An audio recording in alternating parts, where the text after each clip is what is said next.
Welcome back to page 121 and Merry Christmas. Today we're going to take a look at a Christmas gift I got a long time ago. I got this for Christmas of 1990. I'm going to explain a little bit about the set. It is Renegade Legion. I just happened to pick up the Centurion box. I got a bunch of this for Christmas in 1990. I'm going to explain a little bit about that story, and then I'm going to go into the details on this actual game system that was out from 87 to about 92 or 93. Produced by FASA. So, for this Christmas episode, Renegade Legion on page 121. All right, Renegade Legion. First, I'm going to go into how I got these boxes. In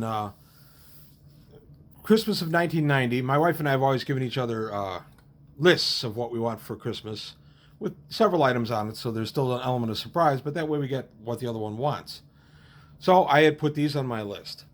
My wife was pregnant with our first son at the time, and right at Thanksgiving of 1990, game store downtown in the Insurance Exchange in the Chicago Loop, where my wife and I both worked, was having an after Thanksgiving sale. And the deal was if you bought one box at full price, in this case $25, you got the next box for a penny. So I listed out the Renegade Legion stuff I was interested in, since it was essentially a half-off sale. My wife, at a roughly 8 to 8.5 months pregnant, went into the store and bought all this stuff for me and gave it to me that Christmas. My first son, that was with our first child, our first son wasn't born until New Year's Day of 91.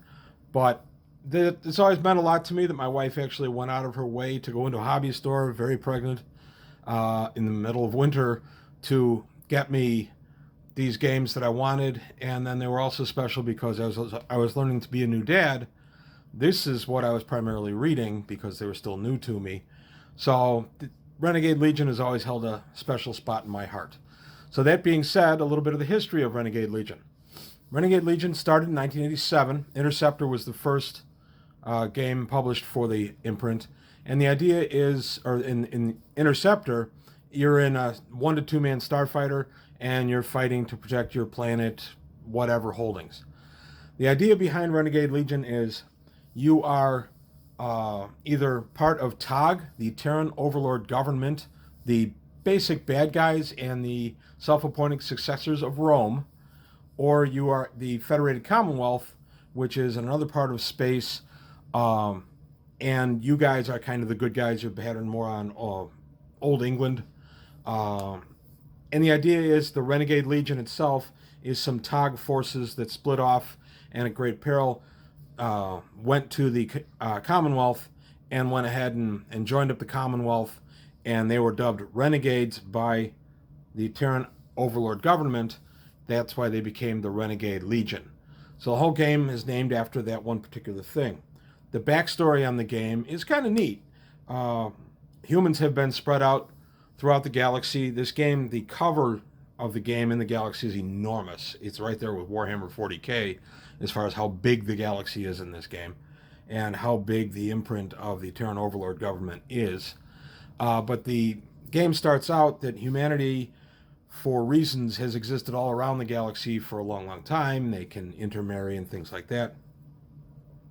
But there's something called the Snow Plague comes along and wipes out 80 to 90% of all humans. And this was long before the Terran Overlord government was founded or anything like that. Well, because of this weakened state of having suffered a plague, the Earth and the Terran Overlord government, or I'm sorry, not called TOG at the time, but the Earth government is ready to be conquered. So a group called Kesrith with a couple of their allies. The Kesrith are basically big reptile centaur aliens. And their main ally in conquering humanity was the Sora, which are reptilian humanoids. And these two groups come in and they conquer Earth and they enslave humans. Well, over centuries, the humanity fights back. And as they're fighting back, they throw off the yoke of their suppressors, gain their freedom. The Commonwealth benefits from Earth throwing off the yoke of the Kesrith. And they gain their freedom also, but they say, okay, we're good, we're going to stop now. And Earth says, wait a minute, the fight's not done yet. We want more we got more to accomplish. And Federated Commonwealth says, no, we're good.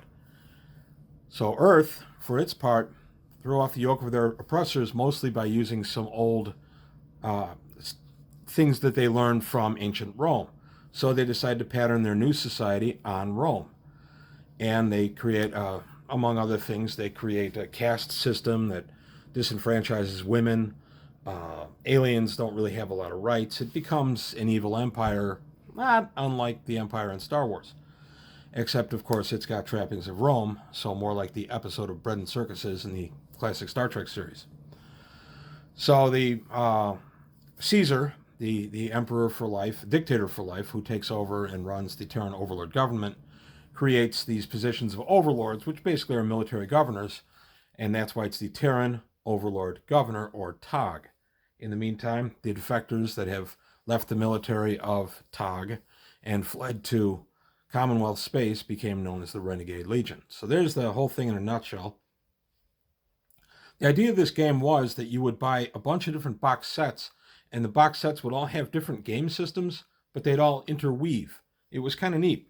I'm going to go to the next game system, and that is Centurion. These are grav tanks. Now, interestingly, this was put out by FASA, who was successfully producing BattleTech, still pretty new to it, but was having some good success with BattleTech at the time. And Centurion plays a lot like BattleTech. It's grav tanks, and the mechanics are different and everything else, but it feels a lot like BattleTech. And actually, of all these games, Centurion's my favorite.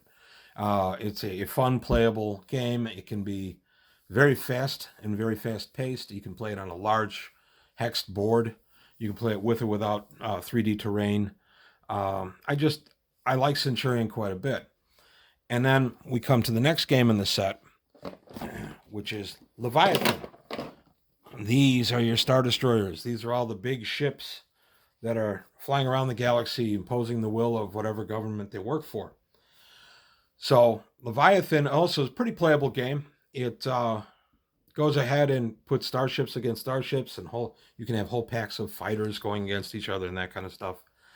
And one thing that they had that was kind of interesting in this game is they had what they called a template damage system. And the idea of this was, I'm going to zoom in on that guy. These are perforated templates, and you would take it, you can see there's nothing behind it. And then if your weapon did damage, you would say, okay, I have the RIS missile system for 25 points has hit. You've got a damage grid, which is nothing but a bunch of squares. You're going to lay this down, and you're going to color it in. Now, I'm not showing the grids and the damage squares because I plan on doing at least Centurion later, and I'll show everything then. I just want to give the idea, or get the idea, this particular grid is from Interceptor. But they Interceptor, Centurion, Leviathan all had these grids, these templates that they used on the grid. It was unique to this. And it was one of the neater things about it, but it was also difficult because sometimes you had a hard time lining the grid up. If it was a newer player, it's kind of an alien concept. So the template system was interesting, but I'm not sure it was entirely successful. I like it in Centurion and Leviathan. I don't care much for it in the Interceptor version. So after they had Centurion and Leviathan published in '88, they published a lot of supplements for this game too. I'm going to pull out again. We had Legionnaire. And Legionnaire was the role-playing arm of this. So for Legionnaire, you would roll up your character and you would play it in the Renegade Legion universe with the idea of that's your person. So now we've got role-playing. We can interact with politicians. So you get a lot of different aspects of role-playing in amongst all the war games. And that worked pretty well. I'm not crazy about the Renegade Legion role-playing game itself. You can actually use any kind of sci-fi role-playing game to work with this. There were some weaknesses in the Renegade Legionnaire role-playing system that I felt didn't work real well. If somebody loves it, hey, more power to you. And then the last game I own that they published was Prefect. I did not get this for that Christmas. I added this later in my collection. And Prefect is neat because you are a planetary governor or Tog Overlord or an Admiral in the Commonwealth, and you are going to invade a planet, and then the other side is going to defend the planet. So it's, Renegade Legion Prefect Assault from the Stars. This was published in 2002. I'm sorry, 1992, my bad. And was one of the last products for the line. Now, in addition to all these different games that came out, FASA published a bunch of modules for each game. So Centurion had, 6 or 7 modular adventures, expansions for tech, things like that. A lot like BattleTech, but it had it for each and every one of these. So you had it for Leviathan, you had it for Interceptor. Prefect really didn't get that treatment because this was toward the end of the line. The line really wasn't as successful as they had hoped. And the line folded shortly after this. They published one other box set called Circus Imperium. And this was kind of a tongue-in-cheek game where you're flying around on a grav chariot being pulled by all these large beasties. And you're in a Circus Maximus or a Hippodrome, and you are doing a chariot race, basically. And it was really written more for fun than anything else. By the time that came out, I was losing interest in acquiring new things for Renegade Legion. Plus, honestly, that really didn't grab me. Wish I had bought it. That thing is very hard to find now for an affordable price. eBay has them, and they're usually around $80 to $100 for that particular game. So, a little bit about the Renegade Legion universe. How do they travel faster than light? Well, they enter tachyon space, known as T space. Kind of jump space, if nothing else. You build up heat while you're in there, so you can only stay in there for so long. It's just their mechanic for other faster than light travel. They have something called the PCOM, which is the FTL communications.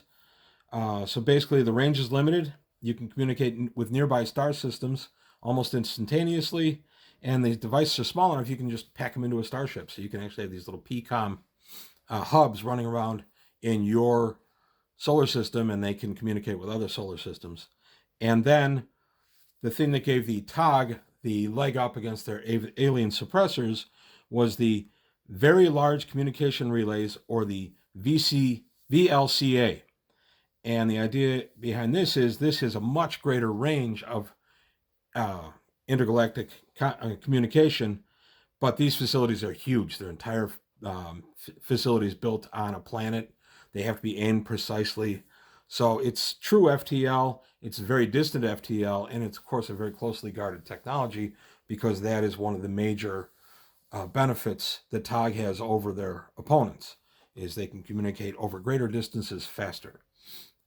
So that's really it for the interesting aspects of the universe itself. Like I said, I'm going to go into a few of the nuts and bolts in some of the games in a future video. My favorite is going to be Centurion, so I'll probably be picking up with that one. I just wanted to bring this game out because it turns out that I've had this stuff now for 31 years. I love it. It has tremendous sentimental value for obvious reasons to me, beyond which it was a lot of fun to read. I still pull this out pretty often. The supplements done by FASA for these, most of them were very good, and I do recommend them. This stuff is all available on eBay, and it's pretty cheap. You can get it in some cases right at or even a little below what the original price was.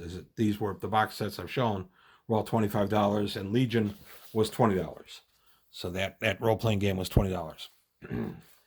So that's really it for today. I just wanted to share that little sentimental favorite with everybody, and I also wanted to say Merry Christmas, Happy Holidays, however you celebrate. I wish you and your family a very joyous holiday season, and I appreciate the support. If you like what you heard, please like and subscribe.